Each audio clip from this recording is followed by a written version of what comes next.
United waspadai badai gol PSIS ketika menumbangkan Persita.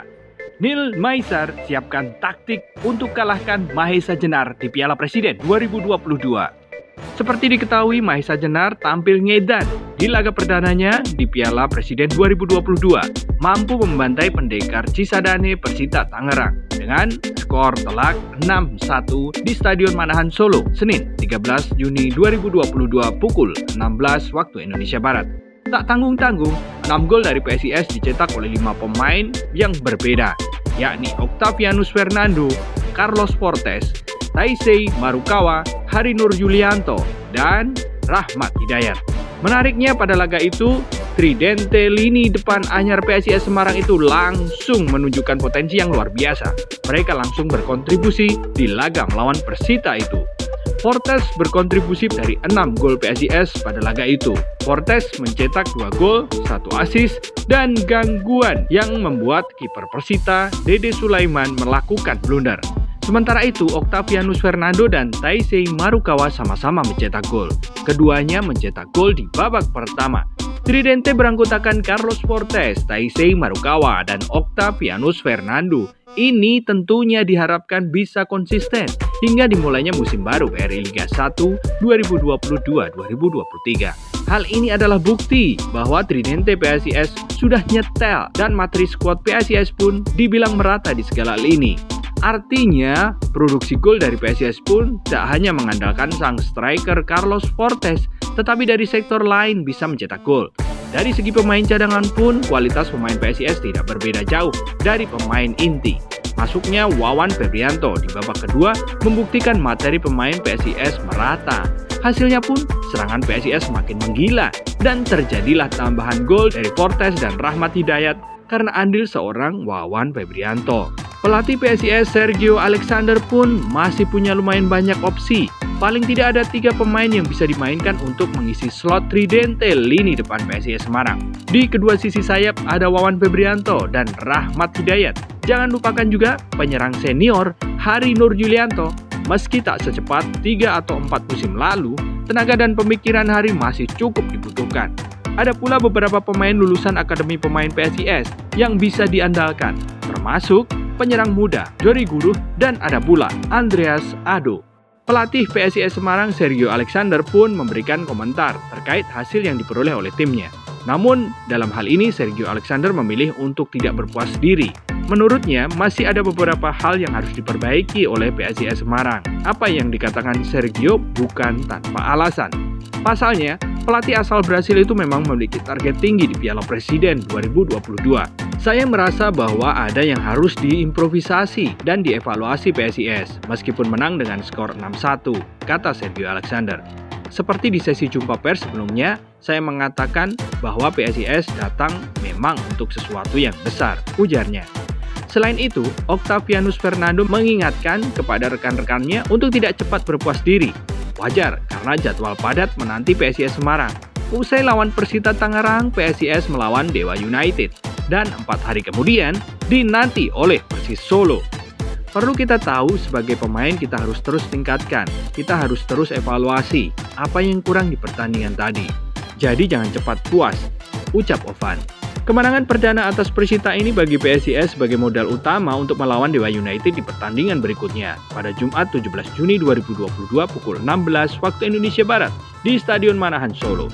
Di sisi lain, pelatih Dewa United Neil Maizar menjelaskan ada 2 taktik yang menjadi kunci mengalahkan PSIS Semarang di Piala Presiden 2022 nanti. 2 hal penting yang dievaluasi oleh Neil Maizar yaitu dipetik dari laga uji coba Dewa United melawan Persik Kediri dan Madura United lalu. Neil Maizar telah mengetahui aspek kekurangan Dewa United hingga ia saat ini fokus membenahi 2 hal yang menjadi titik lemah tim.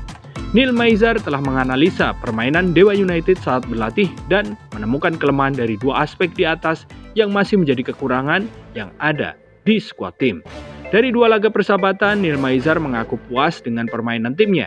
Kendati yang menjadi titik lemah Dewa United FC ini adalah aspek pertahanan dan penyelesaian akhir.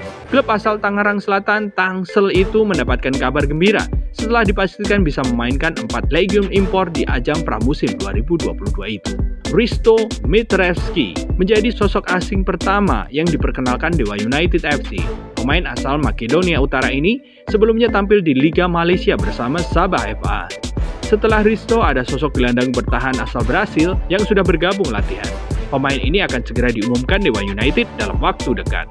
Kini Dewa United tinggal menentukan kedatangan dua pemain asing lagi. Pelatih Dewa United FC, Neil Maizar, mengatakan keduanya akan datang pada Selasa 14 Juni mendatang.